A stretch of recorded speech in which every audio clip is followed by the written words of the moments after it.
मेरी आइडियल कह सकते हो आप, क्योंकि मैंने उनसे बहुत कुछ सीखा है मेरी लाइफ में। पैरा ओलंपिक में लगातार मेडल उनके हैं। अगर आप एथलीट नहीं होते तो अभी आप क्या होते? एथलीट नहीं होता तो मैं भी एक सामान्य, जैसे कि मैं बचपन से मेरा सपना आर्मी का था। सबसे पहला जो दुर्घटना की बात करें वो तो 2012 में मेरा जब बड़ा भाई है का वो जब हुआ था। सब कुछ अच्छा चल रहा था जिंदगी में। 2013 में जो आइसक्रीम फैक्ट्री थी हमारे पास, उसमें एक रिसीवर ब्लास्ट हो गया। इस संघर्ष से स्वर्ण तक की कहानी तो आज मेरा पापा का बचपन से सपना था कि मेरा बेटा बहुत बड़ा आदमी बनेगा एक दिन। बट उसके बाद में जब मेरा एक्सीडेंट हुआ तो उसके कुछ ही महीने बाद पापा 7 बजे तक ही थे, लेकिन 7 बजे बाद पापा को साइलेंट हो गया। अपनी इंस्टा आईडी पे बायो लिखी हुई है। प्रेजेंट टाइम में मेरा असली भगवान मैं बात करूं, मैं मेरी मम्मी को मानता हूँ। तो कैसे आपने ट्रेनिंग के लिए पैसे जुटाए, डाइट के लिए कैसे आपने अपनी मैं जैसे कि शादियों में प्लेट वगैरह साफ करना, मालाखेड़ा अलवर में कभी भी हर एक बंदा जानता सुनील कुमार साहू। 3 साल मैंने वहाँ भी रिक्शा मैंने चलाया। देश के माननीय नरेंद्र मोदी सर से मिलना, क्योंकि एक ऐसी हैबिट बताओ जो इंसान को कामयाब बना रही है। मैम ऐसी हैबिट तो मैं एक चीज मानता हूँ कि वर्ड आपने देखो, डिसिप्लिन। कमाल जिंदगी में एक बार फिर से आप सभी का हार्दिक स्वागत है। मैं हूँ आपके साथ हमेशा की तरह साक्षी मिश्रा। अक्सर हमने सुना है कि कभी कभी जिंदगी जो है वो सब कुछ छीन लेती है, इम्तिहान लेती है, टेस्ट करती है आपको। लेकिन ऐसे ही कुछ लोग हमारे सामने देखने को मिलते हैं जो वाकई में अपने जिद के आगे एक इतिहास रच देते हैं। फैक्ट्री ब्लास्ट हुई, दोनों हाथ जख्मी हुए, अपनों का खोने का दर्द सहा, यहाँ तक कि आस पड़ोस के जो लोगों के जो ताने थे वो भी सहे कि अब क्या करेगा, इसके बस की क्या। अलवर के एक छोटे से गांव से मालाखेड़ा एक गांव है जहां से एक शख्स उभर के आया और उन्होंने हिम्मत जुटाई और साथ ही उन्होंने एक जज्बे के साथ दुनिया भर में नाम रोशन किया। लोगों को जवाब तो दिया लेकिन शब्दों से नहीं बल्कि मैदान में उतर के। उनकी मैं तारीफ की बात करूं तो वो एक एथलीट है। अंतर्राष्ट्रीय स्तर पर और राष्ट्रीय स्तर पर तमाम तरह के मेडल्स जीते। यहाँ तक कि T38 कैटेगरी में 100 मीटर और 400 मीटर में अपना खिताब दर्ज किया। संघर्ष से स्वर्ण तक की कहानी जो आज हमारे साथ है, उनका नाम है सुनील कुमार साहू जी। तो मैं बहुत खुश हूँ कि आप हमारे इस पॉडकास्ट में आए और मैं उम्मीद करती हूँ कि हमें बहुत कुछ सीखने को मिलेगा और साथ ही आपको भी। तो सबसे पहले तो मैं आपसे ये जानना चाहती हूँ सुनील जी, जब मैं आपकी जर्नी के बारे में पढ़ रही थी तो उसमें एक बहुत इम्पोर्टेंट नाम देखने को मिला, देवेंद्र झाझरिया का। जी मैम। कौन है ये और आपकी ज़िंदगी में क्या महत्व रखते हैं? एक्चुअली मैम देवेंद्र झाझड़िया मतलब मेरे आइडियल कह सकते हो आप, क्योंकि आइडियल है मेरे वो, क्योंकि मैंने उनसे बहुत कुछ सीखा है मेरी लाइफ में। देवेंद्र झाझड़िया के बारे में सबसे पहले मैं आपको बताऊँ, पैरा ओलंपिक में लगातार मेडल उनके हैं। 3 मेडल उन्होंने जीते हैं और प्रेज़ेंट अभी वर्तमान में जो पीसीआई है, para Olympic committee of India के चेयरमैन है वो। तो उनकी लाइफ क्या थी कि वो सामान्य थे। देन उनका एक्सीडेंट हुआ और उनका एक्सीडेंट हुआ तो उनका जो हाथ है वो कट गया था। करंट से। हाथ कटने के बाद भी उन्होंने गिव अप नहीं किया, हार नहीं मानी। उन्होंने अपनी वीकनेस, अपनी कमज़ोरी को ही मजबूत पक्ष बनाया और उसके बाद में खेल जगत में वो आए और खेल जगत में लगातार उन्होंने देश का नाम रोशन किया। तो मैं भी उनसे इंस्पायर होके खेल जगत में आया, तो मैंने भी काफ़ी मेडल जीते मैम। एक चीज़ जो है, अगर आप एथलीट नहीं होते तो अभी आप क्या हो? एक्चुअली में मैं एक एथलीट नहीं होता तो मैं भी एक सामान्य, जैसे कि मैं बचपन से मेरा सपना आर्मी का था, या तो मैं आर्मी में देश की सेवा करता, या इसके अलावा मैं प्लान ए पढ़ाई रहता है। और जैसे कि प्लान ए अपनी पढ़ाई का हो गया, प्लान बी अपना जैसे कि कोई स्पोर्ट का हो गया, तो ठीक उसी प्रकार से मैं अपनी पढ़ाई से अपना जैसे कि कोई प्राइवेट जॉब या गवर्नमेंट जॉब से अपना जीवन यापन करता। अभी आपने आर्मी की बात बताई, तो जो मैं आपकी जर्नी के बारे में पढ़ रही थी और जितना मुझे समझ में आया कि आपकी जो चाइल्डहुड, जो बचपन में आप एक आर्मी ऑफिसर बनना चाहते थे, मेहनत भी करते थे, काफ़ी सुबह उठ के 5 बजे उठ के प्रैक्टिस करते थे। तो वो आर्मी का सपना आज आपके लिए क्या मायने रखता? मैं मैम मेरा नाम सुनील कुमार साहू है और मैं राजस्थान के छोटे से अलवर जिले के छोटे से कस्बे मालाखेड़ा का निवासी हूँ। एक खुशहाल परिवार था और हमारे पास एक आइसक्रीम फैक्ट्री थी। 3 भाई 3 बहन थे, एक खुशहाल परिवार था। तो बचपन से मेरा सपना था आर्मी में जाना, देश की सेवा करना। जब मैं मूवी देखता था, जैसे कि हमारे देश के सैनिक बॉर्डर पे खड़े होते थे, पिस्तौल उनके हाथ में होती थी, तो मेरी बड़ी क्यूरियोसिटी होती थी उन सारी चीज़ों को देखकर कि मैं भी देश की सेवा करूँगा, एक दिन बॉर्डर पर खड़ा होऊँगा। जैसे कि अर्ली मॉर्निंग सुबह जल्दी उठना, रोड पर रनिंग करने के लिए जाना, बहुत सारी चीज़ें। एक रहता है ना कि करने मतलब कि करना है, देश की सेवा करना है तो आपको मेहनत भी करनी पड़ेगी। तो डिसिप्लिन के साथ मैं सपना था उसको लेके चल रहा था मैं, सारी चीज़ें। तो यही सपना था कि आर्मी में जाना और देश की सेवा करना, ये बचपन से मेरा सपना था। तो अभी आप एथलीट हैं, तो कभी आपको एहसास होता है, थोड़ा-सा बुरा फ़ील होता है कि गिल्ट कि काश मैं भी एक आर्मी ऑफ़िसर होता? एक्चुअली मैम होता क्या है कि जब मेरा एक्सीडेंट हुआ था, तो जो मेरा आर्मी का बचपन से सपना था, वो सपना तो मेरा टूट गया। क्योंकि डिसेबिलिटी के बाद में आर्मी में जाना तो पॉसिबल नहीं है, ठीक है?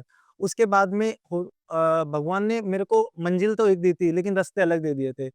एक मंजिल मेरी ये थी कि मैं देश की सेवा करूँ, तो भगवान ने क्या देश की सेवा ठीक है, आप नहीं कर सकते, एक्सीडेंट हुआ कोई नहीं। लेकिन एक रास्ता और भी था, एक रास्ता ये था कि आप मैदान में रफ्तार के साथ में आप देश का नाम रोशन कर सकते हो। ठीक मैंने उसी तरीके से किया। मैंने दूसरे जो रास्ता भगवान ने मुझे दिया था उसको मैंने स्वीकार किया और मैंने मैदान में उतर कर और खेल जगत में मैंने काफ़ी मेडल जीते और देश का नाम रोशन किया। बचपन में आपके घर की जो फैक्ट्री थी, आइसक्रीम की फैक्ट्री, वो ब्लास्ट हो गई थी। क्या हुआ था उस टाइम पर? एक्चुअली मैम सबसे पहला जो दुर्घटना की बात करें वो तो 2012 में मेरा जब बड़ा भाई एक्सपायर हुआ जब ही हो गया था। बड़ा भाई एक्सपायर होने का मैम मतलब ये है कि हिम्मत, ताकत एक बड़े भाई का वो चले जाना, वो एक कहीं न कहीं उस चीज़ का अफ़सोस शायद ज़िंदगी भर ही रहेगा। उसके बाद में सब कुछ अच्छा चल रहा था ज़िंदगी में 2013 में जो आइसक्रीम फैक्ट्री थी हमारे पास, उसमें एक रिसीवर ब्लास्ट हो गया था। रिसीवर ब्लास्ट एक ठंडी गैस का रिसीवर ब्लास्ट होता है, तो उससे मेरे को आई थिंक 15 फीट दूर मेरे को फेंका गया था वहाँ से। तो जब मेरा एक्सीडेंट हुआ तो वहाँ से जब मेरे को बाहर लेके आए फैक्ट्री से बाहर, तो लोगों ने जब मेरी कंडीशन को देखा, तो मतलब कि ब्लड निकल रहा था मतलब कुछ था ही नहीं शरीर में। हाथ वगैरह फ्रैक्चर हो गए, सर्जरी हो गई, यहाँ से हाथ फ्रैक्चर, आप यहाँ से पूरा सर्जरी पैर का, सब सारी चीज़ों का। तो डॉक्टर ने मतलब वहाँ पे आए थे, सोसाइटी वगैरह सबने सोसाइटी बोल रही थी कि ये बच नहीं पाएगा। कुछ लोगों ने बोला कि 15 किलोमीटर दूर भी क्रॉस नहीं कर पाएगा यहाँ से। कुछ लोगों ने बहन को फ़ोन कर दिया कि आपका भाई एक्सपायर हो गया। तो लाइफ़ में कुछ समझ नहीं आ रहा था क्योंकि मैं तो बेहोश था, मुझे तो होश ही नहीं आ रहा था, मुझे तो होश ही काफ़ी दिन कुछ दिन बाद मेरे को होश आया था वहाँ से। तो उसके बाद में जब डॉक्टर ने बोला कि यहाँ से इसको मतलब कि लेके मम्मी-पापा ने बोला चाहे रो मतलब कि कोई माँ-बाप गिव अप नहीं करता। वो मेरे को चाहे सोसाइटी सब लोग बोल रहे थे कि बच नहीं पाएगा बट मेरे को वो गवर्नमेंट हॉस्पिटल में लेके गए, जो अलवर का बड़ा हॉस्पिटल है। लेकिन वहाँ मेरी कंडीशन को देखते के साथ उन्होंने मेरे को सीधा रेफ़र कर दिया था जयपुर के लिए। तो वहाँ पर मैं जयपुर के सबसे बड़ा हॉस्पिटल है, जयपुर स्वामी मान सिंह हॉस्पिटल, वहाँ पे मेरा ट्रीटमेंट चला, तो वहाँ पे गया फिर मैं। जब आपका ट्रीटमेंट चल रहा था, तो डॉक्टर्स ने ये भी तो बोला था कि आपके शायद दोनों हाथ काटनी पड़ेगी। तो उस टाइम पे आपकी फैमिली और आपका रिएक्शन क्या चल रहा था उस टाइम?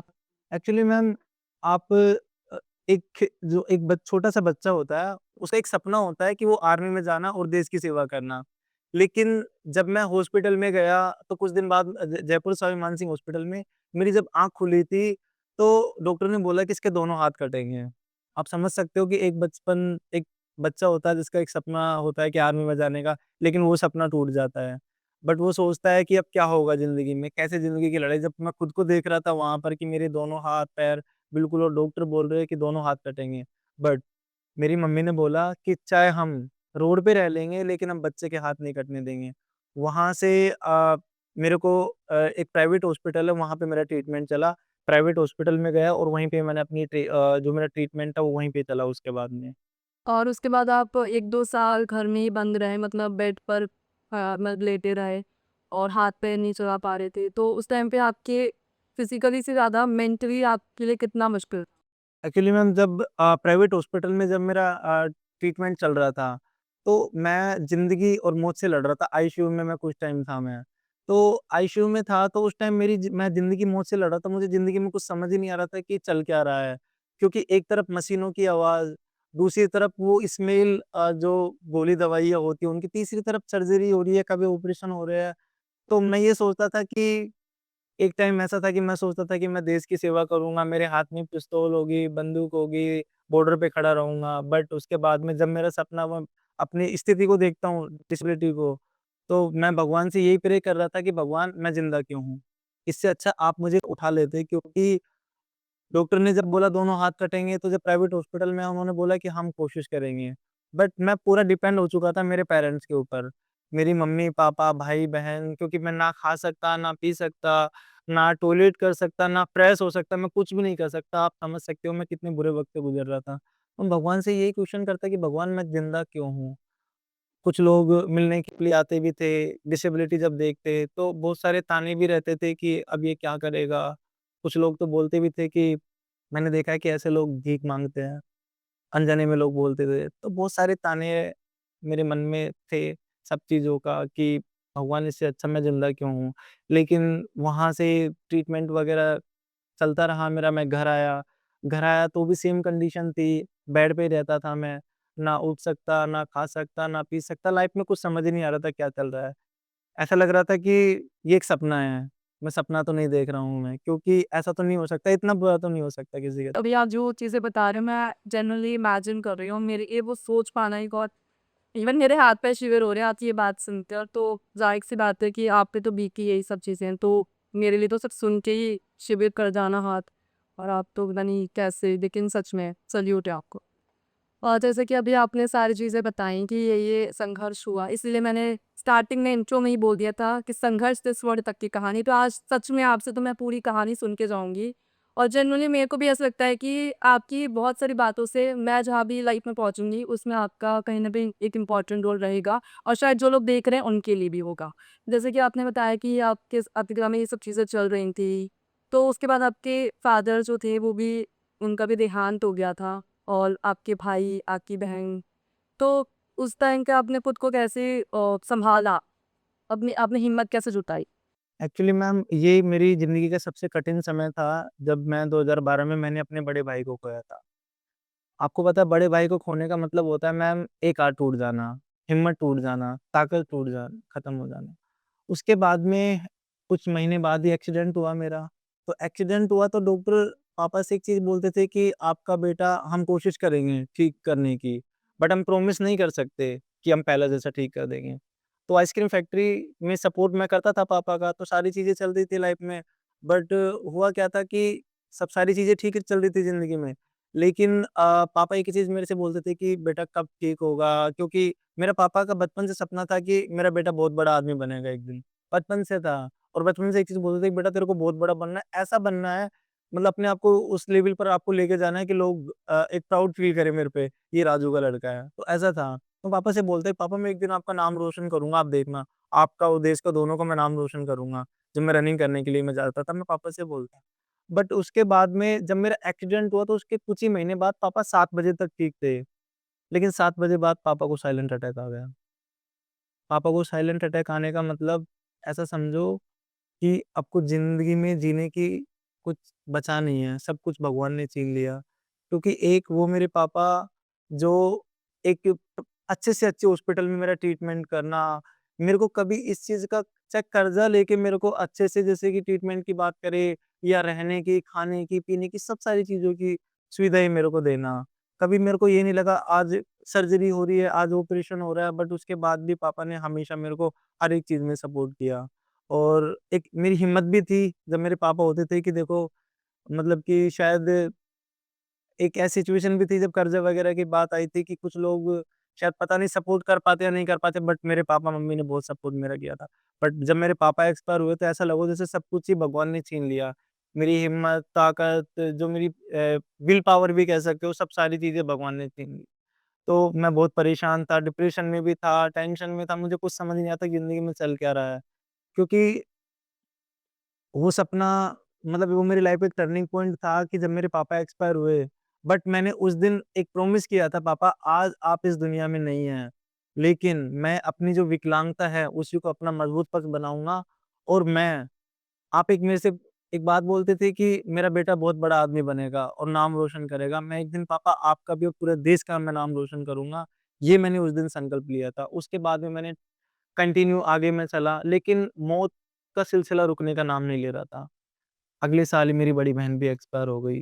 पहले भाई एक्सपायर हो गया, उसके बाद में मेरा एक्सीडेंट हो गया, 2 साल तक मैं बेड पे, फिर पापा एक्सपायर हो गए, बहन एक्सपायर हो गई। लगभग ऐसा समझो कि भगवान ने सब कुछ छीन लिया हो। ज़िंदगी में कुछ एक जीने की वजह ही नहीं बची हो, क्योंकि ऐसा था लाइफ में। फिर जो बिज़नेस था वो भी बंद ही हो गया था आइसक्रीम फैक्ट्री का, मम्मी झाड़ू-पोंछे का काम, मेहनत मज़दूरी, हॉस्पिटलों में काम करना। आपने एक इंस्टा पे ना अपनी इंस्टा आईडी पे बायो लिखी हुई है, मदर सैक्रिफाइस, जो भी आप बने हो, male by my mother sacrifice. क्या सैक्रिफाइसेस देखिए आप उनकी मदद की? एक्चुअली मैम मैं प्रेज़ेंट टाइम में मेरा असली भगवान मैं बात करूँ, मैं मेरी मम्मी को मानता हूँ क्योंकि मेरी मम्मी ने बहुत सपोर्ट किया है मेरे को। मेरी एक हिम्मत की बात करें, जब लोग बोल रहे थे कि कुछ नहीं कर पाएगा, मैं जब शुरुआत में लंगड़ा के चलता था, मेरी मम्मी उस टाइम भी मुझे सपोर्ट किया था। हर एक चीज़ में अच्छे खाने की बात करें, अच्छे ट्रीटमेंट की बात करें, सब सारी चीज़ों में। मेरी मम्मी ने मेरा छोटा भाई अनिल भरण-पोषण के लिए बड़े-बड़े हॉस्पिटलों में झाड़ू-पोंछे का काम करना, शादियों में खाना बनाना या इसके अलावा कैटरिंग मतलब बहुत सारे मम्मी ने काम किए थे। मैंने प्रॉमिस मेरी मम्मी को गरम-गरम ईंटें, बेलदारी करते हुए मम्मी को मैंने देखा है। तो आज मैं इस मुकाम पर हूँ, मतलब मम्मी ने बहुत सारे ताने देखे थे कि सब जब लोग बोलते थे कि बेटा क्या कर रहा है? वो खेल से है और स्पोर्ट की तैयारी उसका सपना है देश का नाम रोशन करना। तो लोग कहते थे कि हाथ-पैर साथ नहीं दे रहे, मतलब कि विकलांग है, तुम्हारे बाप-दादा भी कभी खेले, तो बहुत सारे ताने मम्मी को बातें अनजाने में लोग बोल ही देते हैं। तो मम्मी हर एक चीज़ का मम्मी तो मुझे बताती नहीं थी बट बातें आई जाती है सामने। तो मम्मी ने बहुत सारे ताने सहे हैं मेरे लिए, तो मेरा एक सपना था कि मैं मम्मी को एक बार या गवर्नमेंट जॉब से या मम्मी को एक बार मतलब मैं सफल मुझे सफल होना बहुत ज़रूरी था और मेरा सपना था कि मम्मी को मैं हमेशा खुशी दे सकूँ और ज़िंदगी भर मम्मी को खुश रखना ये मेरा सपना, ये मेरा सौभाग्य है। एक चीज़ ये भी है कि क्योंकि इतना कुछ हो जाना लाइफ में, एक झटका लग जाना, इतना एक एक झटके में इतनी सारी चीज़ें हो जाना, तो सबसे बड़ा सवाल तो ये है कि आपको सबसे बिगेस्ट सपोर्ट किसने किया आपकी मदर के बाद? एक्चुअली मैम होता क्या है जीवन के सफ़र में कुछ अच्छे लोग मिलते हैं, तो कुछ बुरे लोग मिलते हैं। लेकिन मेरा सौभाग्य ये था कि मेरे को अच्छे लोग ज़्यादा मिले हैं। अच्छे लोग में जैसे कि लाइक मैं बात करूँ मैम सोसाइटी की मैं बात करता हूँ। मेरी फाइनेंशियल कंडीशन अच्छी नहीं थी थोड़ा, कोविड भी था तो उस टाइम दूध वाले थे हेमराज जी, मेरे एक दोस्त है सत्तू, तो उसके जीजा जी थे दूध वाले हेमराज जी। तो दूध लेके आते थे तो मैं उनसे बोलता था कि अभी तो मैं पे नहीं कर पाऊँगा, थोड़ी फाइनेंशियल प्रॉब्लम है। तो हेमराज जी आज के टाइम में ऐसी शख्सियत होना बहुत बड़ी चीज़ है। उन्होंने मुझसे बोला था कि पैसे आपसे माँग कौन रहा है?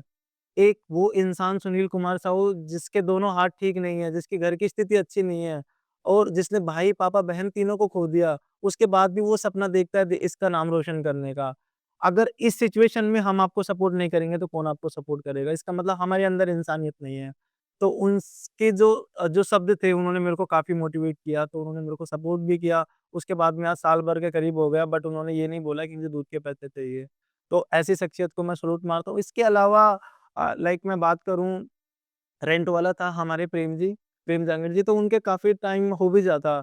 4 महीने, 5 महीने, 6 महीने डिले भी होते। उन्होंने बोलता जब आपके पास हो आप दे दीजिए। आप बस अपनी फ़ोकस अपना गेम पे कीजिए। तो काफ़ी कुछ मैं वहाँ वहाँ से मुझे काफ़ी अच्छा लगता था। मैं 2022 में मेरे सर, विवेक सैनी जो वर्तमान में जो para Olympic committee of India के स्पोर्ट डायरेक्टर है वो। तो उनसे जब मैं मिला था, जब मेरा मेडल जीता था, तो मैंने बताया सर मेरी फाइनेंशियल कंडीशन अच्छी नहीं है, सब सारी चीज़ें तो उसके बाद में है। तो एक एसबीआई फाउंडेशन ने para Olympic committee of India सबसे पहले तो मैं para Olympic committee of India को थैंक यू बोलना चाहता हूँ। उन्होंने एसबीआई फाउंडेशन के कोलैब करके पार्टनरशिप में एक वो खिलाड़ी जो देश के लिए कुछ करना चाहते हैं, ग्राउंड लेवल से उठकर और वो मतलब कि देश के लिए करना चाहते हैं। तो उन्होंने क्या किया एक स्पॉन्सरशिप होती है मैम एसबीआई बैंक की। तो मैंने सर को बताया तो उसमें मेरा सिलेक्शन हुआ था उसमें। तो उसमें 20,000 पर मंथ मेरे को 20,000 रुपए देके वहाँ से मुझे सपोर्ट किया। देन मैं जब दिल्ली आया उसके बाद में दिल्ली में आपने कैरियर व्हील कोचिंग का नाम सुना होगा मैम। कैरियर व्हील कोचिंग में मेरे गगन प्रताप सर जिनसे मैं पढ़ा था। तो जब मैं उनसे पढ़ा था तो काफ़ी अच्छा मतलब कि सर से सपोर्टिव भी थे हर चीज़ में। तो मैंने बताया सारी चीज़ें सर मैंने मेडल जीता है, बट अभी फाइनेंशियल कंडीशन अच्छी नहीं है बट मैं देश के लिए मेडल जीतना चाहता हूँ।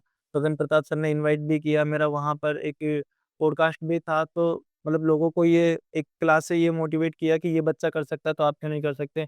मेरे को 3 लाख रुपए देके सपोर्ट भी किया था वहाँ पर गगन प्रताप सर ने। इसी के साथ में मैम ऐसी शख्सियत मेरे सर है मदर्स कोचिंग में पवन राव सर। मतलब कि मैथ और फिज़ार्ड भी हम कह सकते हैं। मतलब वो इतने अच्छे हैं मैम उनके बारे में मैं क्या बताऊँ। मेरी कंडीशन अच्छी नहीं है अभी सारी चीज़ें, बट मेरे को एवरी मंथ मतलब कि फाइनेंशियल वो सपोर्ट करते हैं, स्पॉन्सरशिप अभी वही कर रहे हैं मेरे को, वही कर रहे हैं। तो हर एक चीज़ में मेरे को 10,000 पर मंथ मुझे सपोर्ट करते हैं और उनका सपना ये है मत अभी से नहीं, पहले से वो एक ही चीज़ चाहते थे कि सुनील आपको बहुत आगे जाना है और आप बहुत अच्छा कर सकते हो। हर एक चीज़ में गाइड करना, सपोर्ट करना मतलब एक मेरे लिए भगवान की तरह भी कह सकते हो, सारी चीज़ें। और उनको ये भी वो ये भी नहीं चाहते कि आप मेरा अखबार में नाम लो, टीवी में नाम लो, कहीं भी नाम लो। बट मैम मैं मानता हूँ कि ऐसी शख्सियत लोगों के सामने आने बहुत ज़रूरी है क्योंकि वो डिज़र्व करते हैं। आज के टाइम में भगवान की तरह मेरा सपोर्ट कर रहे हैं वो। इसी के अलावा मैम सारी चीज़ें हैं लाइफ़ में जैसे कुछ दोस्त भी होते हैं, तो वो भी हमको सपोर्ट करते हैं। जैसे कि दोस्त में मैं आपको बताऊँ, मेरे एक बुआ का लड़का है हरिओम। तो मैम जब मेरा एक्सीडेंट हुआ ना, तो एक्सीडेंट होने के बाद में कुछ लोग एक इरिटेशन भी फ़ील करते हैं, गिल्ट फ़ील करते हैं क्योंकि हाथ भी सही नहीं थे। तो उस टाइम जब मेरा एक्सीडेंट हुआ तो मुझे कुछ समझ ही नहीं आता कि ज़िंदगी में करना क्या है? मैं डिप्रेशन में रहता, टेंशन में। बट एक ऐसा दोस्त है इस दुनिया में मैम सारे रिश्ते बाय बर्थ हमारे बन जाते हैं। हम बुआ, मामा, चाचा, पापा, मम्मी सब बन जाते हैं। लेकिन दोस्ती एक ऐसा एक रिश्ता होता है जो हम खुद बनाते हैं। जी, तो मेरा एक दोस्त है हरिओम तो उन्होंने मेरे को हमेशा मैम सपोर्ट किया सब सारी चीज़ों में।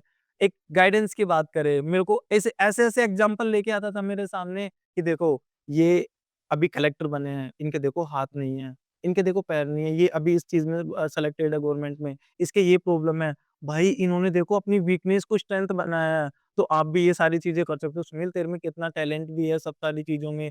खेल के लिए जब मैं जाता तो अलग-अलग खिलाड़ियों को पैरालंपिक में मेरे को बताता था। तो मेरे को मोटिवेट करना सारी चीज़ों में। एक मेरा दोस्त है विष्णु मैम, तो उनका क्या था कि सब सारी चीज़ों में जैसे कि मेरे गेम्स हो रहे हैं, कभी लेस बाँधना, कभी पानी पिलाना, दिन में 10 फ़ोन कर देना जब मेरे गेम होते हैं, भाई क्या होगा, कैसा होगा? अच्छा करना है तेरे को और मेरे को मेरा भरोसा है मेरा भाई अच्छा करेगा यहाँ आगे। मोटिवेशन की बात करी कि आपने खुद को कभी झूठा मोटिवेट किया और तब कि इतना कुछ हो जाने के बाद हिम्मत जब इंसान की टूट जाती है। एक्चुअली मैम मैंने अपने आप को झूठा मोटिवेशन काफ़ी बार किया है मैम। जब मैं मेरी लाइफ़ में लगातार 5 साल से मैम मैं असफल हो रहा था, मेरे मेडल्स नहीं लग रहे थे। तो जैसे कि जब 19 में जब मेरा गेम था, मैं 4th पोज़ीशन पे आया था। तो मुझे इस चीज़ का दुःख नहीं था कि मैं चौथे नंबर पे हूँ, बट इस चीज़ की मुझे खुशी थी कि मैं पूरे राजस्थान में मैं चौथे नंबर पर हूँ। अगले साल मैं अच्छा कर सकता हूँ। वो झूठा मोटिवेशन था कि अगले साल मैं मेडल लेके आऊँगा, तो मैंने टारगेट रखा। बट अगले साल भी काफ़ी अच्छी प्रिपरेशन थी बट इंजरी हो गई थी, तो उस टाइम भी नहीं कर पाया मैं अच्छे तरीके से चीज़ों को क्योंकि समझ ही नहीं आ रहा था कि करना क्या है उन सब चीज़ों में। बट उसके बाद भी एक झूठा मोटिवेशन था कि अगले साल मैं अच्छा कर लूँगा यहाँ से। उसके बाद में फिर मैंने टारगेट रखा कि अगले साल मैं और अच्छा करूँगा, लेकिन कोविड महामारी आई। मतलब 4-5 साल मेरी लाइफ़ के ऐसे निकले जिसमें मेरे मेडल्स नहीं थे। बट एक झूठा मोटिवेशन रहता है ना कि नहीं यार अगले साल तो तू अच्छा कर लेगा। लेकिन आज वही झूठा मोटिवेशन एक सच मतलब कि एक रहता है ना। हाँ, तो आपका सबसे बड़ा हीरो कौन? मैं सबसे बड़ा हीरो मेरी मम्मी को मानता हूँ। क्योंकि मेरी मम्मी ने बहुत मेहनत मज़दूरी की है मेरे लिए। मैं मेरी मम्मी और मेरा छोटा भाई दोनों को अपना सबसे बड़ा हीरो मानता हूँ क्योंकि उन्होंने छोटे वाले भाई ने प्राइवेट जॉब के साथ में पढ़ाई भी की, प्राइवेट जॉब भी की और मेरे को सपोर्ट किया। साथ में मेरी मम्मी ने मैंने आपको बताया गरम-गरम ईंटें उठाना, मेहनत मज़दूरी, लोगों के झाड़ू-पोंछा काम करना, बर्तन साफ करना, बहुत सारी चीज़ें, लोगों के ताने मेरे लिए किए। तो मेरे लिए तो सबसे बड़े हीरो मेरी मम्मी को मैं मानता हूँ। मम्मी और मेरा छोटा भाई। जैसे कि आपने इतनी सारी चीज़ें आपने बताई, तो उस टाइम पे फाइनेंशियल कंडीशन भी थी आपकी लाइफ में। तो कैसे आपने ट्रेनिंग के लिए पैसे जुटाए? डाइट के लिए कैसे आपने अपनी मेहनत कर भी कैसे आपने डाइट को एकदम प्रॉपर रखा, उसके लिए पैसे जुटाए? क्या-क्या संघर्ष करना पड़ा? ये बात मैं इसलिए पूछना चाहती हूँ आपसे, क्योंकि हमारे आस-पास ऐसे बहुत लोग होते हैं, जिनके पास शायद वो जीने के लिए काम कर रहे होते हैं, लेकिन उनके सपने बहुत बड़े होते हैं। तो वो ऐसा क्या करें कि ऐसा मतलब ऐसा कौन-सा काम करें, ऐसा क्या करें कि जिससे वो अपने लिए फाइनेंशियली वो स्टेबल भी हो पाएँ, अपने सपनों को भी पूरा कर पाएँ? तो आपने कैसे किया? क्या एक्चुअली मैम क्या होता है कि जब किसी इंसान को करना होता है ना, करने वाले के पास बहुत सारे रास्ते होते हैं मैम और ना करने वाले के पास बहाने भी बहुत सारे होते हैं। अब मुझे पता है कि मुझे इंडिया के लिए खेलना है और भारत के लिए मेडल जीतना है और नाम रोशन करना है। तो उसके लिए मेरी लाइफ में फाइनेंशियल कंडीशन मतलब फाइनेंशियल इतना स्ट्रॉन्ग नहीं था मैं, क्योंकि मम्मी भी झाड़ू-पोंछे का काम कितना कर पाती, डाइट का बहुत महँगा बैठता है। छोटा वाला भाई भी कुछ करता, बट इन सारी चीज़ों से नहीं चल रहा था क्योंकि एक स्पोर्ट पर्सन के लिए 70% जो वर्क होता है वो डाइट का होता है, 70% वर्क जो डाइट का होता है। बट डाइट के लिए आपको बहुत सारी प्रॉब्लम भी होती थी मेरे को। बट मैं क्या करता मैम कुछ मम्मी करती, मेहनत मज़दूरी सपोर्ट करके, कुछ छोटा भाई अनिल भी करता प्राइवेट जॉब पढ़ाई के साथ में करके और उसी के साथ में मैं जैसे कि शादियों में प्लेट व जैसे कैटरिंग का काम होता है, प्लेट वगैरह साफ करना, तो सारी चीज़ें मैं करता। बट मैम मुझे अभी भी वो दिन याद है जब मैं प्लेट वगैरह साफ करना, सब सारी चीज़ों प्लेट वगैरह हाथ से जब गिर जाती थी ना, तो लोगों के बहुत सारे बातें भी जैसे कि जो हमारा हेड होता था वो कि जब एक जैसे कि किसी ने मुझे लगा दिया कि यार ये बंदा को सपोर्ट की थोड़ी-सी नीड है, ये बच्चा करना चाहता है, तो उस वो तो लगा गया आपको, बट जो वो सेम बिहेवियर नहीं करेगा ना, वो सामने वाला बिहेव अलग करेगा आपसे। तो जैसे प्लेट वगैरह गिरना ज़रूरी है क्या? जब हाथ-पैर साथ नहीं दे रहे, काम करना, ये करना, वो करना। तो बहुत सारे ताने थे सर्दियों में मैम, प्लेट साफ करना ठंडे पानी से आपको पता है, मतलब वो मेरी लाइफ़ का सबसे मतलब बुरा वक़्त भी मैं कह सकता हूँ, प्लेट साफ करना। मैंने प्राइवेट स्कूलों में भी मैंने पढ़ाया है। वहाँ पर अपनी मतलब एक सपने को ज़िंदा रखने के लिए मैंने सारे काम किए। रिक्शा, मालाखेड़ा, अलवर में कभी भी हर एक बंदा जानता है सुनील कुमार साहू, 2 3 साल मैंने वहाँ पे रिक्शा मैंने चलाया था। तो सुनील जी, जैसे कि अभी आपने बताया कि डाइट के लिए बहुत, एक तरीके से डाइट के लिए देखा जाए तो बहुत फाइनेंशियली बहुत स्ट्रांग होना चाहिए था इंसान को। ट्रेनिंग में बहुत पैसा लगता ही है, और उसी को साथ ही अपनी मम्मी को भी, अपनी मदर को भी संघर्ष करते हुए देखा। आपने अपनी सपने को पूरा करने के लिए आपने औरों क्या काम किया, प्लेट साफ करी, जो आपको बिल्कुल ही अनएक्सपेक्टेड था। कभी आपने सोचा नहीं था कि आपकी खुद की, आपकी फैमिली में फैक्ट्री थी खुद की। तो कभी आपको ऐसा बुरा फ़ील नहीं हुआ कि सामने वाला इंसान जो है वो अच्छी ज़िंदगी जी रहा है, अच्छा-खासा अब अपने सपने, अपने शौक पूरे कर रहा है। तो उस टाइम पे जब आप ये सब काम कर रहे होते तो आप क्या सोचते थे? एक्चुअली मैम मैंने आपको बताया, हम एक हमारे पास बिज़नेस था आइसक्रीम फैक्ट्री का। तो शुरुआत से काफ़ी अच्छे परिवार से बिलॉन्ग किया था। आइसक्रीम फैक्ट्री थी तो कभी शोरूम के कपड़े पहनना, सब सारी चीज़ें आप समझ सकते हो, एक वो टाइम था लाइफ़ का। बट एक टाइम लाइफ़ का ऐसे आ गया था कि फाइनेंशियल कंडीशन अच्छी नहीं थी मैम। लोगों के कपड़े भी जैसे कि रहते हैं ना, वो कपड़े भी पहनना, जैसे कि जूते जैसे नहीं होते थे, तो जैसे कि एक रहता है ना सपोर्टिव वाले लोग कि यार ठीक है यार, ये जूते हैं आप इनको पहन लो। तो उस बुरे वक़्त में मैं जानता हूँ कि हमने कैसे-कैसे हमारे दिन निकाले हैं। तो कहीं न कहीं काफ़ी हर्ट होता है सारी चीज़ें। मैं भगवान से कभी-कभी क्वेश्चन भी करता हूँ कि एक समय था जब कितने अच्छे से खुशहाल परिवार था, अच्छे कपड़े, अच्छा खाना, अच्छा पीना, सब सारी चीज़ें। एक ऐसा लाइफ में सडनली समय ऐसा आ गया है कि जब सब सारी चीज़ें मतलब कि एडजस्ट करके लाइफ को चलना पड़ रहा था यहाँ पर। हाँ, वो सारी चीज़ें कभी सोचा भी नहीं था ये लाइफ में कि कभी ये सब चीज़ें भी चलेगी लाइफ में। तो ये है कि मैम ये जो हम बोलते हैं कि कभी-कभी हमको पेन जो होता है, कभी-कभी लगता है कि ये सारी चीज़ें, बट ये अगर आप मेहनत करते हो ना, तो फ्यूचर के लिए आप स्ट्रॉन्ग बहुत बनाती है आपको, अगर आप इसको एक सही वे में लेके जाते हो तो। क्या कभी ऐसा लगा है कि जो एथलीट्स होते हैं उनको सिर्फ़ जब सम्मान मिलता है या जब वो देश के लिए कुछ करके आते हैं तभी उन्हें याद किया जाता है? एक्चुअली क्या होता है मैम, जैसे कि जब कोई खिलाड़ी मेडल जीतता है, तो आप देखते हो कि जब मेडल जीतता है कोई भी खिलाड़ी हो, तो उसके सामने बहुत सारे कैमरे वगैरह होते हैं। उसका सम्मान मतलब ऑडियंस होती है जो मतलब कि वहाँ जैसे कि क्लैपिंग वगैरह करती है खिलाड़ी के लिए, सब सारी चीज़ें। मैम ये चीज़ें मुझे जब खटकती है, जब एक प्लेयर इतनी सालों से मेहनत करता है, मतलब ट्रेनिंग में जब वो पसीना बहाता है, उस टाइम कोई क्लैपिंग नहीं करता। जब वो एक ट्रेनिंग के दौरान हर खिलाड़ी को वॉमिटिंग होना, चक्कर भी आते हैं, वॉमिटिंग भी होती है, कितना सारा पेन होता है, इंजरी का पेन होता है। जब एक खिलाड़ी समझ सकता है इंजरी क्या होती है, वो इंजरी का पेन होना, ये सारी चीज़ें होना लाइफ में। उसकी लाइफ की फाइनेंशियल कंडीशन अच्छी नहीं है, बट उसके बाद भी वो प्रोटीन नहीं ले सकता, जैसे कि हम जैसे कि सप्लीमेंट वगैरह की बात करें, बट जैसे कि वो देसी जैसे कि मूँग की दाल हो गई, राजमा हो गए, हरी सब्जियाँ, सीज़न वाइज़ फूड वगैरह खा के वो कैसे-कैसे अपनी ज़िंदगी को लेके आगे चलता है। बस उसका सपना होता है कि मैं किसी भी तरीके से देश के लिए मैं मेडल जीतूँ। तो मुझे ये चीज़ें वहाँ खटकती है कि लोग मेडल की चमक को तो देखते हैं मैम, बट वो जो उसके पास्ट में जो मेहनत करता है ना, जैसे कि होली, दिवाली, शादी, सब सारी चीज़ों को वो सैक्रिफाइस त्याग करता है, वो सब सारी चीज़ें छोड़ता है, उन चीज़ों को कोई नहीं देखता। बट जिस दिन मेडल लगता है, सम्मान मिलता है, लोग वाह-वाह करते हैं। बट मैं इस चीज़ को बोलना चाहता हूँ कि जब वो पास्ट में जाके भी देखो, जब वो मेहनत करता है, वहाँ कोई कैमरे नहीं लगे होते। बट वो चीज़ें खटकती है हर किसी खिलाड़ी की लाइफ में मैम। अभी आपने ये बताया, मेहनत की आपने बात करी, तो जो भी एथलीट या जितने भी स्पोर्ट्स पर्सन है, जो भी इंसान अपनी ज़िंदगी में अब किसी मुकाम पे पहुँचता है, तो सिर्फ़ उसकी चमक देखी जाती है, उसके खून पसीना, जो मेहनत करके, मेहनत जो उसका संघर्ष होता है, वो कोई नहीं देखता। तो ये चीज़ आपको, मतलब इस चीज़ को आप कैसे समझते हो, कैसे लेते हो हमारे देश में जो चीज़ें देखने को मिलती है? मैम आपको पता है प्रेज़ेंट टाइम में क्रिकेट को बहुत ज़्यादा लोग देखना भी पसंद करते हैं। लाइक जैसे कि एक खिलाड़ी अगर पैरालंपिक में मेडल लेकर आया ना, तो शायद लोग इतना नहीं जानेंगे उसे। बट अगर कोई रणजी में कोई क्रिकेट खेला है या कोई आईपीएल में खेला है तो लोग उसे सब जानते हैं। ठीक है? हॉकी की बात कर लीजिए आप। अभी मैं रिसेंटली बताता हूँ ना आपको अ, अभी आपने सुनील छेत्री सर के बारे में देखा होगा जो फुटबॉलर मेसी आया था। तो कितना हर्ट होता है कि हमारे देश का कितना बड़ा खिलाड़ी मतलब कि लोग कितना मतलब कितनी क्यूरियोसिटी थी कि हम मेसी के साथ हमारी एक फ़ोटो हो जाए।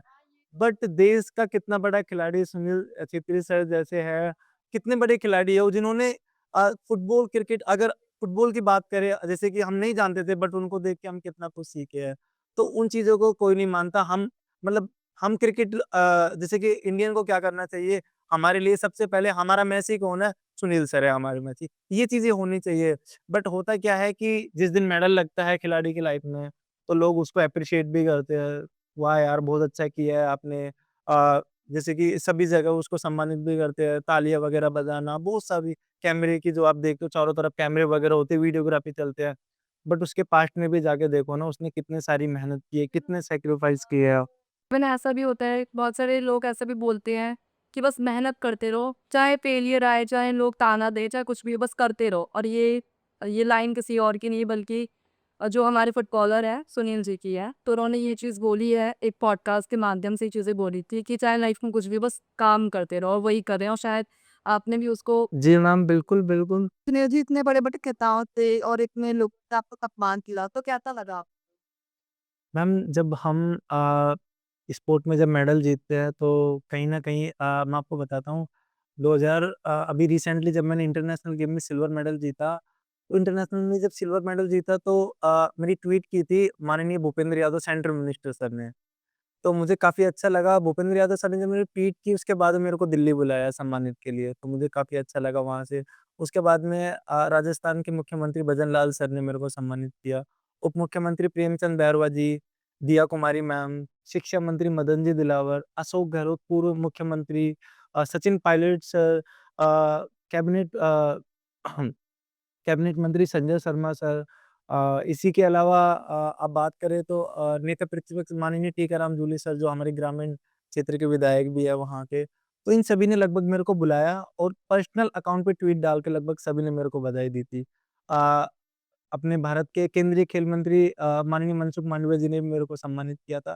तो मुझे काफ़ी अच्छा लगा और जब हम मेडल जीतते हैं तो उसके बाद में जब देश के नेता हमारी जैसे कि हमको सम्मान वगैरह करना सब सारी चीज़ें तो कहीं न कहीं चाहे शिक्षा के क्षेत्र में हो या खेल के क्षेत्र में तो काफ़ी मोटिवेशन भी मिलता है और लगता है कि हमको आगे रुकना नहीं है और भी आगे हमको बहुत अच्छा करना है। आप इतने सारे नेताओं के नाम बता चुके हो, तो ज़ाहिर-सी बात है मैं पीएम मोदी की बात करूँगी। पीएम मोदी से कभी मिले हो?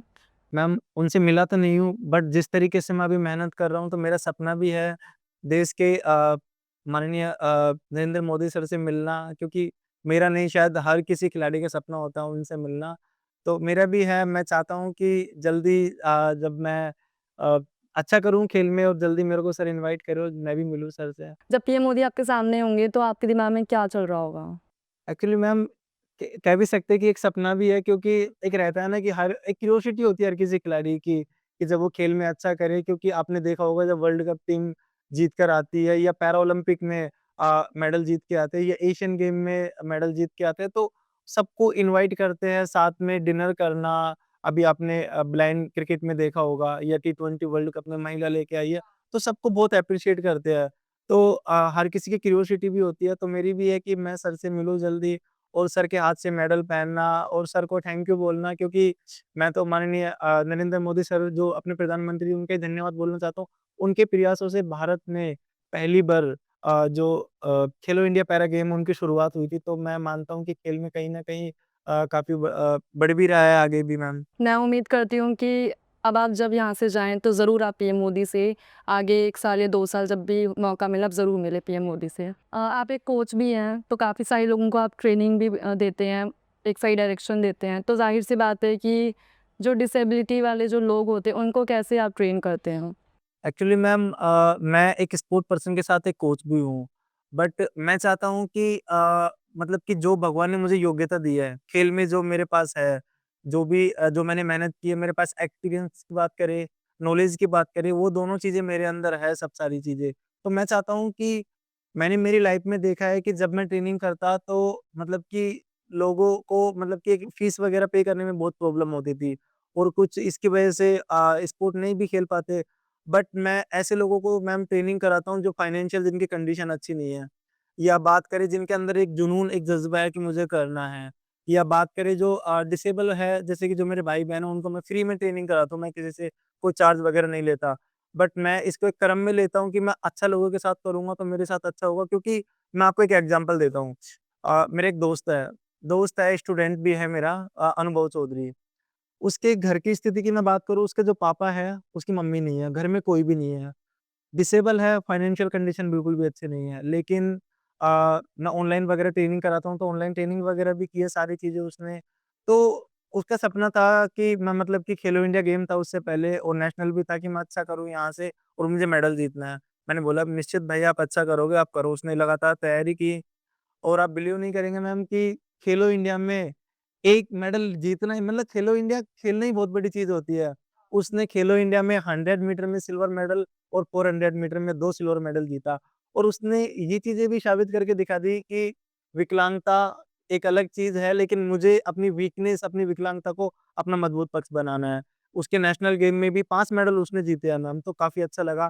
किसी के साथ में बात करूँ, अभी मैं ट्रेनिंग जैसे कोटा में कराता हूँ, शाहरुख है, बच्चा जिसके हाथ नहीं है, बट उसके बाद भी वो नेशनल खेला भी, पढ़ाई कर रहा है वो, क्योंकि उसको 2% का आरक्षण मिलता है, तो गवर्नमेंट जॉब में काफ़ी हेल्प होती है। धीरज है एक स्टूडेंट, उसने लगातार स्टेट में मेडल लेके आया है। इसके अलावा मैं 2 एक ऐसे इंसान की बात आज मैं आपसे करूँगा, लड़कियों की। आज के समय में क्या होता है कि लड़कियों को, मतलब कि कहीं न कहीं रुकावट आ ही जाती है किसी न किसी चीज़ में। मेरी एक स्टूडेंट है रिंकू रहवारी, जो राजस्थान पुलिस में पोस्टेड है अभी। तो जब मैं उससे पहली बार जब मैं मिला, वो मेरे पास आई कि सर मुझे, मेरा एक सपना है कि मुझे वर्दी पहनना है। तो मैंने सोचा कि बिल्कुल आपने जब सपना सोच ही लिया तो पूरा हो गया ये आपका। बट वो शायद 400 मीटर भी पूरी रनिंग नहीं कर पाती और पुलिस में 5 किलोमीटर रनिंग करनी पड़ती है। उसके पास समय सिर्फ़ 1 महीने का था। उसके पास प्लान भी टीचर का भी था, बट उसको टीचर ने उसको वर्दी चाहिए थी। मैंने उसको बोला कि आपने सोच लिया ना, अब निश्चित ही पुलिस में आपका सिलेक्शन हो जाएगा, आप टेंशन मत करो ज़्यादा। तो ट्रेनिंग सुबह-शाम दोनों एक डेडिकेशन के साथ उसने घर-बार सब कुछ छोड़ दिया कि सर मैं 1 महीना आपका पूरा दूँगी यहाँ पे ट्रेनिंग के लिए, बस आप मेरा सिलेक्शन हो जाए राजस्थान पुलिस के लिए। काफ़ी अच्छी तैयारी की, उसकी मम्मी वगैरह, मतलब भाई, सबने उनको बहुत एप्रिशिएट सपोर्ट भी किया सब सारी चीज़ों में। तो वो आती सब सारी चीज़ें, उसने काफ़ी अच्छी प्रिपरेशन की, 35 मिनट का टाइम होता है 5 किलोमीटर का। बस उस लड़की ने 30 मिनट के लगभग उसने रनिंग की थी 5 किलोमीटर 1 महीने के अंदर। तो मुझे काफ़ी अच्छा लगा। इसी के साथ में एक अनीता गुर्जर एक मेरी स्टूडेंट है। आज के टाइम में हस्बैंड कुछ अच्छे लोग भी होते हैं, कुछ बुरे भी होते हैं, बट कुछ हस्बैंड ऐसे भी होते हैं जो अपनी वाइफ को सपोर्ट करते हैं। बट मुकेश जी उनके हस्बैंड, उन्होंने अपनी वाइफ को बहुत सपोर्ट किया। उनके क्या था मैम कि उसका सपना था कि मैं, मतलब कि खुद एक सेल्फ डिपेंड बनूँ मैं, और मैं, मतलब कि फ्यूचर में मुझे कुछ बनना, पढ़ाई में काफ़ी अच्छी थी। 2022 में मेरे पास आई तो उसने फिज़िकल के लिए आई थी, लेकिन उसने रनिंग वगैरह सब पास कर ली, लेकिन वो मेरिट में बाहर हो गई। उन्होंने फिर भी गिव अप नहीं किया। टारगेट फिर अगले साल को रखा कि अगले साल, मतलब कि जब भी राजस्थान पुलिस का होगा मैं अच्छा करूँगी। बट उनके क्या, भाई एक्सपायर हो गया था, तो मतलब कि मेंटली थोड़ा डाइवर्ट, मतलब कि डिस्ट्रैक्ट भी हो गई थी वहाँ सारी चीज़ों से, वो समझ नहीं आ रहा था उनको। उन्होंने दिया, लेकिन वो असफल उनका हुआ नहीं वहाँ पर। बट उन्होंने फिर भी गिव अप नहीं किया। उसके हस्बैंड, मतलब सब लोग ऐसे ताने भी दे रहे थे कि अब आपकी वाइफ है, अब तो मतलब कि रहने देते हैं कि, मतलब कि लगातार दे रही है लेकिन असफलता मिल रही है, तब घर सँभालना, बच्चों को सँभालना, सब सारी चीज़ें। बट उसके हस्बैंड ने बोला कि मेरी वाइफ़ एक दिन सफल होगी। उसका भाई एक धर्मराज जी, उन्होंने उनको सपोर्ट किया दोनों ने। और उनके चलते ही मैंने उनको बोला भी था, वो मेरे को बोलते हैं कि सर आप मुझे बहुत सपोर्ट करते हो, बहुत मोटिवेट करते हो। मैंने कि आपके लिए सबसे बड़ी मोटिवेशन आपके हस्बैंड जो है, जो आपको सपोर्ट कर रहे हैं ना, कभी ज़िंदगी में उनको मत भूलना। एक बार फिर से वो अब मेरे पास आई जब राजस्थान पुलिस का फिज़िकल था, पेपर पास किया और राजस्थान पुलिस की रेस भी पास की। और वर्तमान में झालावाड़ में, राजस्थान के झालावाड़ जो ज़िला है, वहाँ पोस्टेड है। तो कहीं न कहीं जब बच्चे खेल में हो या आर्मी में हो या डिफेंस में कहीं भी जब आगे जाते हैं तो मुझे काफ़ी अच्छा लगता है। तो एक कोच की यही एक ख्वाहिश होती है कि उसका जो बच्चा है वो आगे जाके अच्छा करे, और वो अच्छा कर रहे हैं, तो मुझे काफ़ी अच्छा लगता है और मैं चाहता हूँ कि ऐसे ही जो बच्चे हैं उनको आगे निकालना। अभी मैं ऑनलाइन, ऑफलाइन दोनों ट्रेनिंग में कराता हूँ। ये तो बहुत अच्छी बात है कि आप ऑनलाइन ऑफलाइन, क्योंकि बहुत से ऐसे लोग हैं जो ऑफलाइन नहीं कर पाते तो ऑनलाइन भी वो कर पाएँ। जितने भी कोच होते हैं और जितने भी गुरु होते हैं, उनका क्या योगदान होता है? एक्चुअली मैम आज मैं इस मुकाम पर हूँ तो मेरे कोच का सबसे अहम योगदान है इसमें। मेरे कोच अजीत सिंह राठौड़ सर, सबल प्रताप सर। सबसे पहले जब मैं गया था, तो अलवर में जब मैं गया था तो मेरी जो खेल की जो जर्नी थी, तो मैंने सर को बताया कि सर मैं ऐसे-ऐसे एक दिव्यांग खिलाड़ी हूँ। तो मेरे अजीत सिंह राठौड़ सर ने बोला कि दिव्यांग इंसान मन से होता है। मैंने बोला कि सर मुझे देश के लिए मेडल जीतना है, तो अजीत सिंह राठौड़ सर ने बोला कि जो इंसान दोनों हाथ उसके सही नहीं है, जिसने भाई, पापा, बहन तीनों को खोया, जिसकी घर की स्थिति अच्छी नहीं है, वो इंसान मुझसे बोला जो चल भी नहीं पाता ठीक से कि मुझे देश के लिए मेडल जीतना है। मैंने तेरे को आज से इंटरनेशनल सिल्वर मेडलिस्ट मान लिया और तू मेडलिस्ट है मेरे लिए और तू करके दिखाएगा, अच्छे तरीके से करना है। उन्होंने मेरे को नॉर्मल लोगों के साथ कॉम्पिटिट करवाया। कभी मेरे को फ़ील नहीं होने दिया कि तू डिसेबल है कहीं से। मेरे को फ्री ट्रेनिंग कराना। मेरे पास स्पाइक नहीं थे पहनने के लिए। सर ने खुद ने कभी इतने अच्छे हेल्थ के स्पाइक नहीं पहने थे, सेगा के स्पाइक पहने थे, बट मुझे हेल्थ के स्पाइक पहनाए। मेरे को किट वगैरह की सभी सारी चीज़ों में सपोर्ट की बात है, सब सारी चीज़ें गया। जब मैं कोटा गया, तो कोटा जब मैं गया तो वहाँ भी मेरे को जो मेरे कोच थे तरुण शर्मा सर, तो मैंने उनको बताया कि सर मैं अभी रिसेंटली मेडल जीत के आया हूँ, तो मेरा सपना भी है कि मैं आगे भी मेडल जीत के और देश का नाम रोशन करना। तो मतलब तरुण शर्मा सर भी एक ईश्वर की तरह ही मेरे लिए उन्होंने सपोर्ट किया है क्योंकि निःशुल्क ट्रेनिंग कराना, हर एक चीज़ में सपोर्ट करना। मैं जब खेलने जाता हूँ, तो मेरे अजीत सिंह राठौर सर और तरुण सर दिन में 10 फ़ोन कर देते हैं। भाई अच्छा करना बेटा, ये मत सोचना हारेगा, जीतेगा, क्या होगा, क्या नहीं होगा। आपको यहाँ से मेडल जीतना है। अगर मेडल नहीं भी जीतो तो आप अपना 100% देना बस यहाँ पे। तो ऐसे कोच का होना भी लाइफ़ में बहुत ज़रूरी है। उनसे मैं सीखा हूँ, वो निःशुल्क ट्रेनिंग कराते हैं, तो उन्हीं से सीख के मैं भी बच्चों को निःशुल्क ट्रेनिंग कराता हूँ। तो मैं चाहता हूँ कि जिस प्रकार जैसे कि सर बच्चे आगे आ रहे हैं आज सभी चीज़ों में अच्छा कर रहे हैं, तो बच्चे आगे निकले खेल में। एक ऐसी हैबिट बताओ जो इंसान को कामयाब बनाती है। मैम ऐसी हैबिट तो मैं एक चीज़ मानता हूँ कि एक जो वर्ड आपने देखा हो डिसिप्लिन। डिसिप्लिन एक ऐसी हैबिट है अगर किसी एक रहता है ना कि डिसिप्लिन और इसके अलावा कंसिस्टेंसी 2 अगर चीज़ किसी की ज़िंदगी में है ना, तो उसको कभी रुकावट नहीं आने देगी मैम। तो लगातार आप डिसिप्लिन के साथ में आप अपना जो भी वर्क है, जो भी आप या आप एजुकेशन में हो या स्पोर्ट में आप लगातार मेहनत कीजिए, कहीं न कहीं एक दिन आपको ज़रूर सफलता मिलेगी। क्या आपको अपना बचपन याद आता है अभी भी? मैम बचपन तो याद आता ही है मैम क्योंकि बचपन में आपको पता है कि एक छोटा-सा बच्चा जब मैं था कि आर्मी में जाना, देश की सेवा करना, एक बचपन में बहुत सारी चीज़ें ऐसी होती है। लेकिन कहीं न कहीं ठीक है, आज आर्मी में नहीं लेकिन आज देश के लिए मेडल जीत रहा हूँ, तो कहीं ये न बात तो कहीं है। बातें एक ही है मैम। एग्ज़ैक्टली बस रास्ते अलग हैं। रास्ते अलग है लेकिन मंज़िल एक ही भगवान ने हाँ। मुझे दी है। आपकी बड़ी बहन का क्या योगदान रहा है आपकी लाइफ़ में? एक्चुअली मैम मेरी बड़ी बहन रेखा और उसकी दूसरी बात करें रीना मेरी जो बहन है। तो मेरी बहन जो रीना है वो क्या है कि जैसे कि जब मैं बाहर खेलने जाता हूँ, तो मतलब एक भगवान से प्रार्थना करना कि बस मेरा भाई भगवान जी बस जीत के आए। मंदिर जाना, पूजा करना, मेरे लिए स्पेशल व्रत रखना। इसी के अलावा बात करें कि जैसे कि जब तक गेम मेरा होता नहीं है ना, यूट्यूब, टीवी पे पूरे गेम को देखना। उसकी एक अलग सी एक एजिटेशन होती है कि पता नहीं मेरे भाई के साथ कुछ गलत ना हो क्योंकि पापा नहीं जाते, पापा नहीं है मेरे, आपको पता है बड़ा भाई भी नहीं है, घर में कोई ऐसा है नहीं। तो एक माइंड में रहता ही है कि मतलब कि ज़रूरी है सारी चीज़ें कि मेरा भाई बस वहाँ से जीत के आए। उसके साथ में जब मैं जीत के आता हूँ, तो एक अलग ही एक रहता है ना क्यूरियोसिटी सबको बताना देखो आज मेरा भाई जीत के आया, मिठाई खिलाना सब सारी चीज़ें। तो मेरे लिए बहुत प्रे करना हर एक चीज़ में मेरे को मोटिवेट भी किया है कि भाई तू बहुत अच्छा कर सकता है, अपने आप को कमज़ोर मत समझना। तो उसी की है कि एक लाइफ़ में बड़ी बहन का होना बहुत ज़रूरी है। क्योंकि एक बड़ी बहन ही होती है वो माँ की तरह होती है मैम, जो सपोर्ट करती है सारी चीज़ों में और मैं तो माँ और बहन की जो ब्लेसिंग जो दुआ होती है, मैं नहीं मानता कि इससे बड़ी कोई दुआ भी कोई होती है। तो अपनी बड़ी बहन की रिस्पेक्ट कीजिए, इज़्ज़त कीजिए और शादी के बाद भी इतना ही प्यार कीजिए जितना आप शादी से पहले उससे करते हैं, ताकि उनको इस चीज़ का एहसास हो कि हाँ, मेरा भाई भी आज मेरे साथ है। कहीं न कहीं उनको भी एक मजबूती मिले और एक जो रिलेशन है वो लॉन्ग चले मैम। अभी तक आपने कौन-कौन से मेडल्स जीते हैं? मैम अभी तक मैंने 20 मेडल जीते हैं, जिसमें 12 गोल्ड मेडल शामिल है। खेलो इंडिया में भी मैंने सिल्वर मेडल जीता है, इंटरनेशनल गेम में भी मैंने सिल्वर मेडल जीते हैं और काफ़ी सारी मेडल के साथ में बात करें तो मैंने काफ़ी सारे अवार्ड भी जीते हैं। जैसे कि मैं आपको बात करूँ अपने नेशनल अवार्ड से मेजर ध्यानचंद समर फंड से मेरे को सम्मानित किया गया।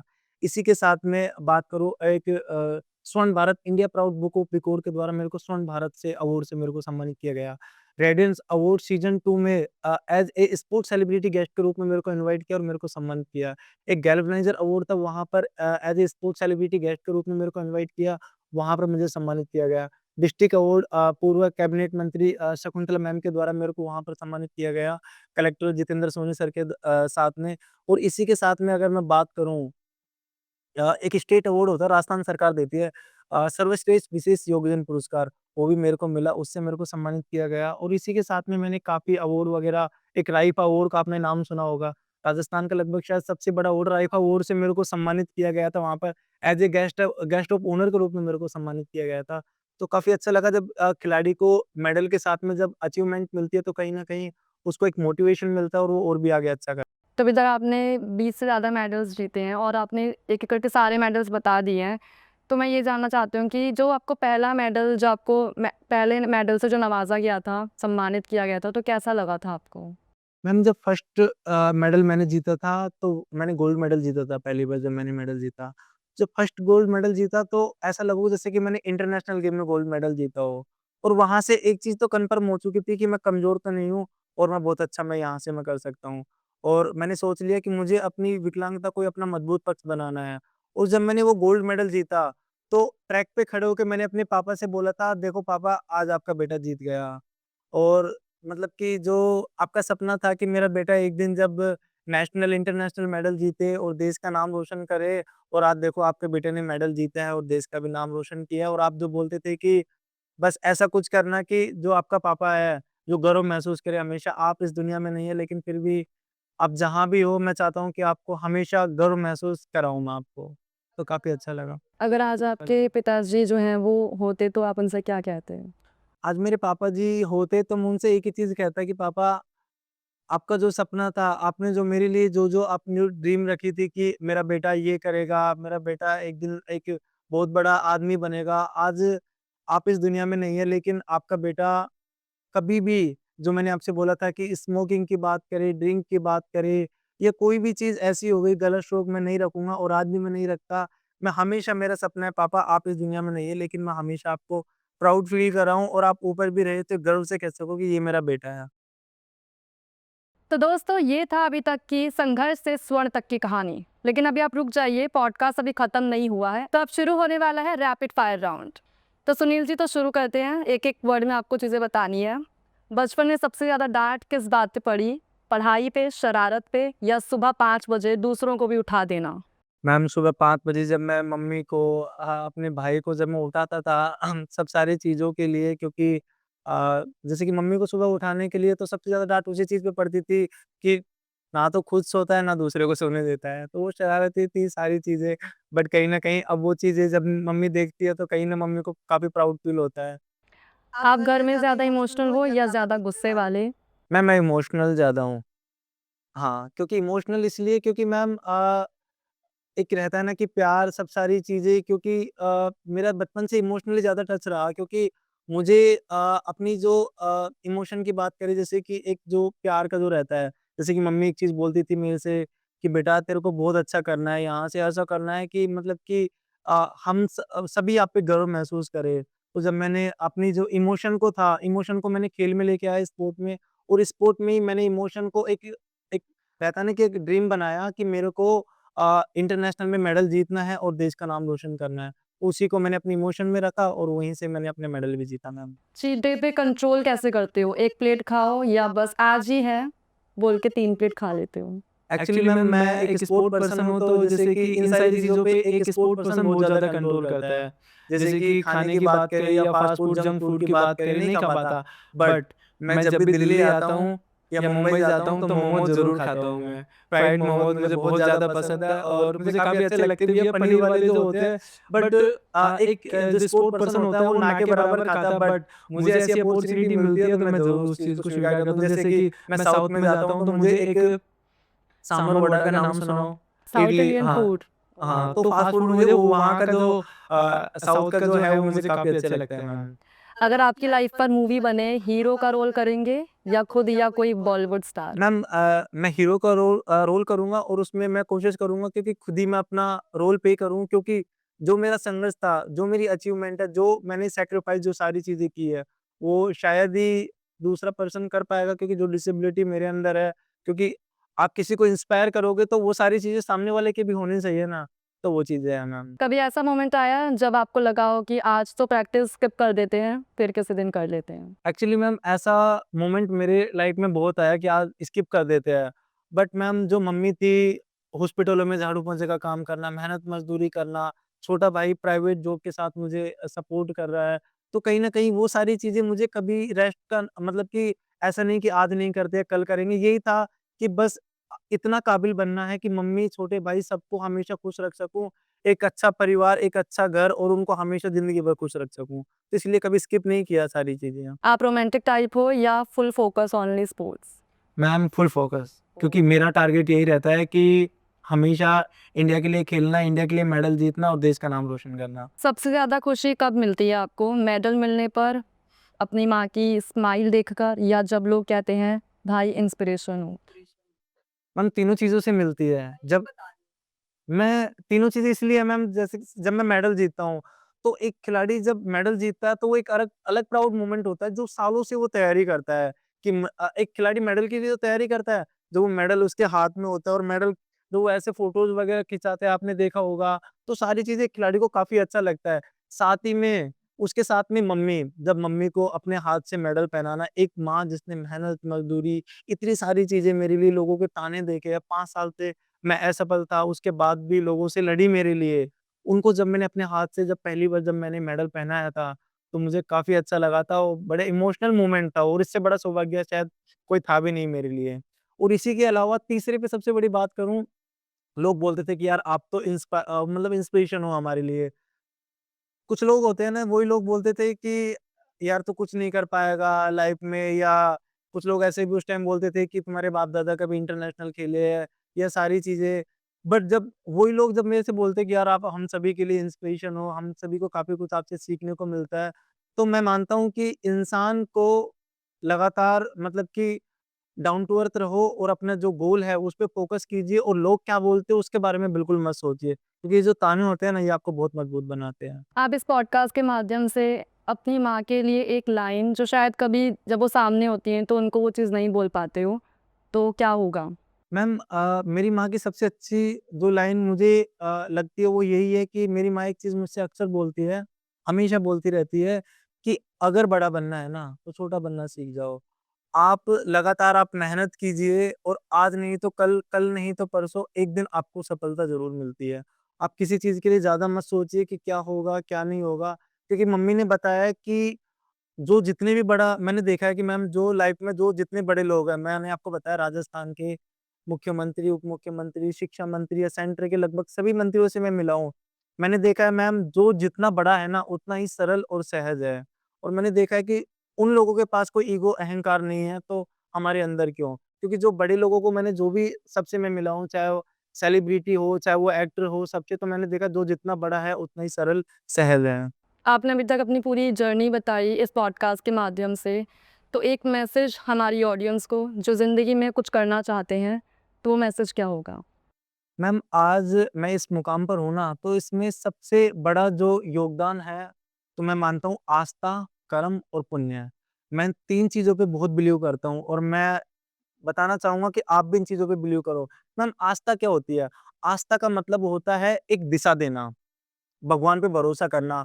हम भगवान कोई भी जैसे कि मैं संतोषी माता की पूजा करता हूँ, एक विश्वास होता है मेरे अंदर, एक धैर्य है। आस्था आपको धैर्य आपको एक सब्र जो पेशेंस होता है वो सिखाती है आपको। इसी के साथ में आस्था आपको एक सकारात्मक सोच देती है, एक रहता है ना, हम एग्ज़ाम हॉल में बैठते हैं कहीं भी एक पॉजिटिव माइंडसेट होता है कि मैं अच्छा करूँगा और अच्छा कर लूँगा, भगवान जी मेरे साथ है। नंबर 2 पे मैम आता है कर्म।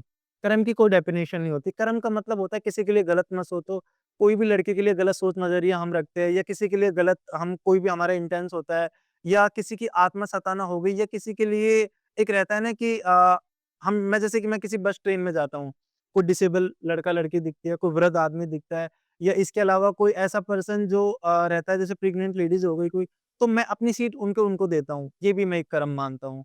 आप किसी के लिए गलत ना कर तो आज के टाइम में जो युवा करते हैं वो क्या करते हैं जेलस फील करते हैं। कोई आगे बढ़ गया तो हम उनको एप्रिशिएट करने की जगह उनको जेलस फील करते हैं कि यार देखो, ये तो कमियाँ निकालते हैं। जैसे कि मैं स्पोर्ट पर्सन हूँ, अरे इसकी कैटेगरी में तो कोई कॉम्पिटिशन नहीं था। अरे ये तो बस मेडल जीत लिया। मतलब उनको एप्रिशिएट करने की जगह हम उसमें कमियाँ निकालते हैं और जो टाँग खींचते हैं ना, आप नोटिस करना मैम, वो लोग कभी सफल नहीं हो पाते। कभी भी आप नोटिस करना। तो मैं मानता हूँ कि क हमेशा सबको एप्रिशिएट करो और कभी अपनी जो आज के टाइम में बोलते हैं कि मेरी परिस्थिति अच्छी नहीं है, परिस्थिति को अपना मजबूत पक्ष बनाओ। और नंबर 3 पे मैम आता है पुण्य।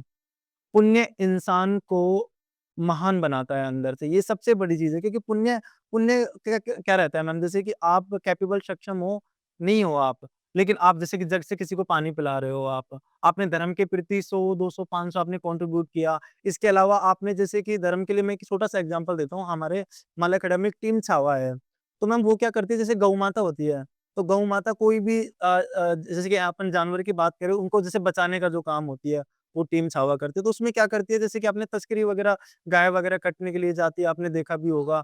उनकी फायरिंग भी होती है, बहुत सारी जा रिस्क लेते हैं वो, बट भी गौ माता को बचाते हैं। तो मैं मानता हूँ जैसे गौ माता के लिए अपन चारा डालते हैं, सारी चीज़ें, तो वो जो इतना अच्छा काम कर रही है, तो वो भी क्या है, एक पुण्य का काम है क्योंकि ये चीज़ें सोचने उनको क क्या मिलता है मैम? वो अपने स्वार्थ के लिए तो कुछ नहीं करते वो, लेकिन ये एक पुण्य है। तो ये सारी चीज़ें हैं, तो आप डिसिप्लिन के साथ, डिसिप्लिन सबसे इम्पोर्टेंट है। डिसिप्लिन और मैं आपको 4 चीज़ें बताता हूँ मैम, डेडिकेशन।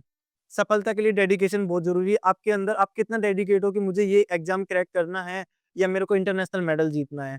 नंबर 2 पे आता है पेशेंस। आप कितना धैर्य दिखा सकते हो। मैं मैम 5 साल से लगातार असफल हुआ, 5 साल से मेरे मेडल नहीं लगे, लेकिन मैंने फिर भी एक पेशेंस था मेरे अंदर, धैर्य था कि मैं आज नहीं तो कल, कल नहीं मैं जीतूँगा ज़रूर। आज के टाइम में लोग सुसाइड की तरफ जाते हैं मैम, 1 साल देते हैं, 2 साल देते हैं, ट्रैक चेंज कर लेते हैं, बट मैं मानता हूँ कि सुसाइड की तरफ नहीं जाना चाहिए क्योंकि मैम होता क्या है कि आपने कोई कॉम्पिटिशन का एग्ज़ाम दिया, अगले साल आपने पेपर दिया लेकिन आप असफल हो गए, बट आप अगले साल और आप एग्ज़ाम दोगे 2 साल के बाद, तो आप ज़ीरो से तो शुरुआत नहीं करोगे। आप शुरुआत करोगे आई थिंक 70 या 80% से, तो जब सेकंड टाइम आप दोगे तो आप 100% आप सफल होंगे। आप तीसरे दूसरे साल भी सफल नहीं हुए तो अगले साल आप तीसरे साल दोगे तो आपको माइनर अपनी कमियाँ दूर करनी पड़ेगी। पर लोग क्या करते हैं मैम, सुसाइड की तरफ जाते हैं या प्लेटफ़ॉर्म चेंज कर लेते हैं, प्राइवेट सेक्टर में जाते हैं। तो मैं बोलूँगा कि पेशेंस बहुत ज़रूरी है और स इम्पोर्टेंट सबसे है सैक्रिफाइस, त्याग। मैंने मेरी खास बहन की शादी की बात करें, बड़े पापा की लड़की, होली, दिवाली, जब मैम दिवाली दीप जल रहे थे ना, तो मैं रोशनी में ट्रेनिंग कर रहा था। जब होली पे लोग जैसे होली खेल रहे थे, तो मैं पसीनों से वहाँ पे ट्रेनिंग कर रहा था। मैंने होली, दिवाली, शादी-ब्याह सब कुछ छोड़ दिया था। आज के टाइम में दोस्त का बर्थडे तो हम अपना टाइम वहाँ खराब करते हैं या फिर कहीं बुआ के लड़के की शादी, मामा के लड़के की शादी। मैं मानता हूँ कि 5 साल तक अपने आप को बिल्कुल बंद रखो और अपनी जो सीक्रेट है मैम, मतलब अपना जो सपना है किसी को शेयर मत करो। आज के टाइम में हम क्या करते हैं, अभी किस चीज़ की तैयारी कर रहा है, मैं इंटरनेशनल की, तेरे हाथ-पैर साथ नहीं दे रहे, विकलांग है, ये है, वो, तो लोग क्या ताने मज़ाक उड़ाते हैं। और जब हम जैसे कि शादी-ब्याह कहीं उनसे मिलते हैं तो लोग बोलते हैं, और भाई इंटरनेशनल प्लेयर, क्या रहा आपका? मेडल लग गया वहाँ से, तो लोग क्या इनडायरेक्ट मज़ाक उड़ाते हैं, दिल लगी उड़ाते हैं। तो मैं मानता हूँ कि ये जैसे कि सारी चीज़ें हैं, आप कुछ मत कीजिए। आप लोग आपको ताना दे रहे हैं, सर नीचे रखिए, काम कीजिए। लोग आपको गाली दे रहे हैं, सर नीचे रखिए, काम कीजिए। लोग आपके बारे में बुरा-भला बोल रहे हैं, कुछ भी कर रहे हैं, आप हार रहे हो, सर नीचे रखिए, काम कर रही है। आप जीत रहे हो, सर नीचे रखिए, काम कीजिए। आप लगातार आप अच्छा मतलब कि मेहनत कीजिए। 1 नहीं, 2 नहीं, 3-4 साल, 5 साल बाद जब आपको सफलता मिलेगी ना, आप देखना उसका जो टेस्ट रहेगा ना, इतना शानदार टेस्ट रहेगा। तो यही है कि आप लगातार आप मेहनत कीजिए और डिसिप्लिन मैंने जो आपको बताई कंसिस्टेंसी इसके साथ लगातार कीजिए, एक दिन ज़रूर सफलता मिलेगी आपको। अभी तक आपने अपनी पूरी जर्नी बताई है कि आप यहाँ तक पहुँचे हो, तो आपका अभी तक का मेन आइडियल कौन रहा है? मैम आइडियल तो मैंने आपको बताया ना कि मैं मेरा आइडियल जो मेरी इंस्पिरेशन है, मैं रिप्रेजेंट टू माय कंट्री और मेरी मम्मी और देवेंद्र जानवी सर से सीखा हूँ। लेकिन मैं रोहित शर्मा सर है, उनसे ही मैं बहुत कुछ सीखा हूँ, जो क्रिकेटर आपने देखा होगा। रोहित शर्मा सर की लाइफ में आपने देखा उन्होंने बहुत मतलब 2011 का वर्ल्ड कप था, 2011 के वर्ल्ड कप में वो बाहर हो गए थे। लेकिन उसके बाद भी उन्होंने कंसिस्टेंसी बना के रखी, डिसिप्लिन बना के रखा। उसके साथ लगातार मेहनत की उन्होंने और 2013 से लेके अब तक वो कंसिस्टेंस वो भारत के ओपनर बने हैं। उन्होंने वर्ल्ड कप में देखा हो आपने उनकी टीम को लेके गए फाइनल तक, उसके बाद भी वो हार गई थी वहाँ पर। लेकिन उसके बाद भी उन्होंने सर नीचे रखा और अपनी डिसिप्लिन अपना जो था वो कंटिन्यू रखा। उसका रिज़ल्ट ये था कि अगले साल ही उन्होंने भारत को टी20 वर्ल्ड कप जिताया, आईसीसी ट्रॉफी उन्होंने जिताई और आपने देखा जैसे कि छक्के की बात करें हमारे रोहित शर्मा ये 2-3 दोहरे शतक वर्ल्ड में है वो रोहित शर्मा के। तो उनसे मैंने सीखा कि कंसिस्टेंसी और डिसिप्लिन सारी चीज़ें कि आप लगातार करते रहिए, आज नहीं तो कल आपको सफलता मिलती है और वो सारी चीज़ें रहती भी है। तो यही है कि वो मेरे मैं बहुत नहीं बहुत बड़ा फ़ैन हूँ उनसे और काफ़ी कुछ मैंने सीखा है, तो जल्दी उनसे मिलूँगा तो उनको थैंक यू भी मैं बोलूँगा इस चीज़ का। तो ये था अभी तक का हमारा पॉडकास्ट जो संघर्ष से स्वर्ण तक की कहानी आज हमने जानी सुनील कुमार साहू जी से। और मैं उम्मीद करती हूँ कि उनकी कहानी सुनने के बाद बहुत सारे लोग इंस्पायर भी हुए होंगे और अपनी लाइफ में उसको इम्प्लीमेंट भी करेंगे। तब तक के लिए देखते रहिए कमाल जिंदगी प्रोडक्शंस।